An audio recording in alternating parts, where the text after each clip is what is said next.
Hey guys, and welcome to another episode of Coffee Chats with Toby. Today, I'm super excited to talk to you about a crazy hot topic in today's society, the ability to create a culture of innovation. To me, there are three crazy important parts to be able to create a culture that not only wants to innovate and create an environment where we're continually growing and looking for better ways of doing things, but an environment that supports the outcome of those discussions and brainstorming sessions. So the three most important things in my eyes, number one is a safe environment. The place where people are actually comfortable with becoming vulnerable and getting out there and sharing ideas that might not be the standard in the box concept, but be able to share that with their colleagues, their friends, their leaders, and not to be shut down, to be able to actually be given the time of day to stop, look, listen, and share what it is that they're coming up with and the concepts that they're creating. Not only will this be able to help the company or the household or the team be able to create innovation, but it's also going to create a culture that supports one another and fosters growth, excitement, and enjoyment. So I think safety is incredibly important. And we're not just talking about the ability to kind of put on a hard hat or wear the right PPE. We're kind of talking about emotional safety here. And I know that's a really unusual topic to kind of talk about and one that's kind of oftentimes shunned.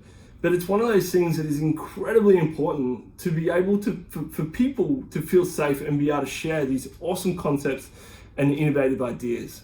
So I think it's really, really important and something that I think is one of almost the first steps to be able to create an innovative culture. The ability and knowingness, not just the words, but the doing kind of actions that allows people to want to openly kind of share concepts and ideas without criticism, and also be like actually worth it. You know, it's hard to explain, but the ideas are listened to and genuinely listened to. It's not just like a sounding board where you just throw ideas out. It's like an actual place where when they voice an idea, it's being heard, listened to, understood, and fostered. And I think that's a really, really, really important point. The second thing that I think is really important, it kind of tees in with that and is pretty much impossible unless you have that kind of safety within the culture. And that's that level of vulnerability. The ability for you as a leader or as a team member to actually become vulnerable, to put yourself out there and not actually just sit back and wait for others to kind of speak first. I think it's important for you to come forth with your ideas, the ability to think outside the box and not just look to be what has already been done. I think that's really important and where vulnerability is actually rewarded. So even if an idea is rubbish, but someone kind of for the first time steps forward and shares a concept or idea, before you're even looking at what the idea or concept actually is, that person is rewarded with support and praise essentially for putting themselves out on the line. So I think that's incredibly important. The next thing, and probably the third most important thing in my opinion, is the ability to actually solve problems. So now we're kind of looking at more the technical side of things, right? So we've created a place, a culture that allows for that sharing, that innovation, and the ability to brainstorm. I think brainstorming is like an awesome skill set and pretty much the place where all innovation starts. It's the ability for everyone to kind of push forward their ideas and just kind of write this stuff up on a board and smash it all out. And then you kind of break down those ideas and kind of as a team collaborate and look at, you know, what might be the best option for now. But then, yeah, as I said, the more technical component, the ability that kind of creates great innovative ideas is the ability to solve a problem. So oftentimes great ideas come about from not just coming up with a new concept, but looking at a problem that may exist within the company or within society, within the environment, within a client's need, and then the ability to look at that analytically and think outside the box. So I'm a big believer of innovation. It's why it sits inside our vision statement, through innovation, revolutionize health. And I think that a lot of those kind of innovative ideas are actually not seen within health. So I personally, and this is a whole nother story, but don't think that health, fitness and medical are necessarily doing a wonderful job. So of course I'm not going to look at what people have already done in the industry that I'm in to solve a problem, because to be honest with you, if it did actually solve the problem probably wouldn't exist in the first place. So I certainly like to look outside the box and look to other industries that may have learnings for me that I can then implement and bring within the industry that when I'm in. So I think that's really, really important to look to try and solve a problem.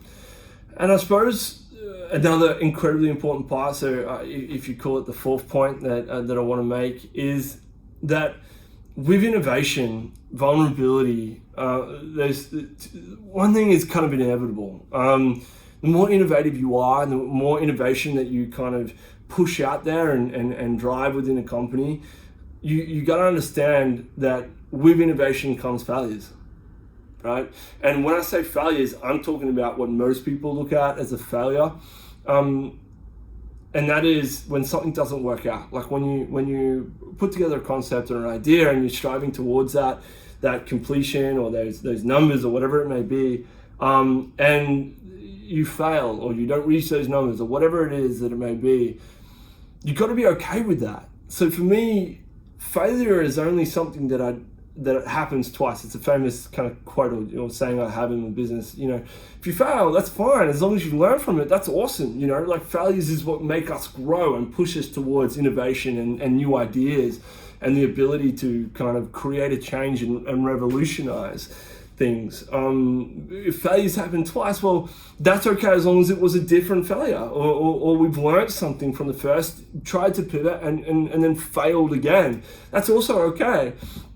It's when we keep failing doing the same thing that to me is just complete madness. So I'm okay to fail, and I know that through our company personally, innovation is an incredibly important part of who we are and what we do, and therefore there's going to be a whole bunch of things that just don't work out. And the beauty of that is I know that's going to happen. It's forecasted. We understand that's going to happen, and that makes me feel that when it does happen, I'm okay with it. But I think that's what creates greatness, right? Innovation, these new concepts and ideas.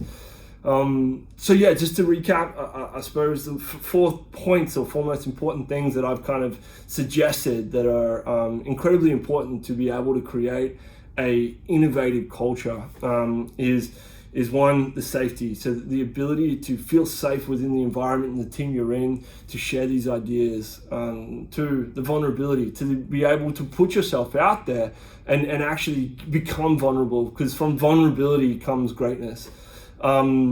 Three, the third point I kind of made is to try and solve a problem. So look for problems and then possible solutions to those problems. And that's going to be a really great place to start when it comes to innovating new concepts and ideas. And I suppose, again, the fourth thing that is linked to all of those things is be okay with failure, know that they're going to happen, be prepared for that, and kind of get excited by it, because if you're failing, it's just another opportunity to learn. I hope you guys have enjoyed today's session. That's all I've got time for today for Coffee Chats with Toby. But thank you very much for joining me this morning, and have a wonderful weekend. Until next time, my friends, look after yourself, and I will catch you soon.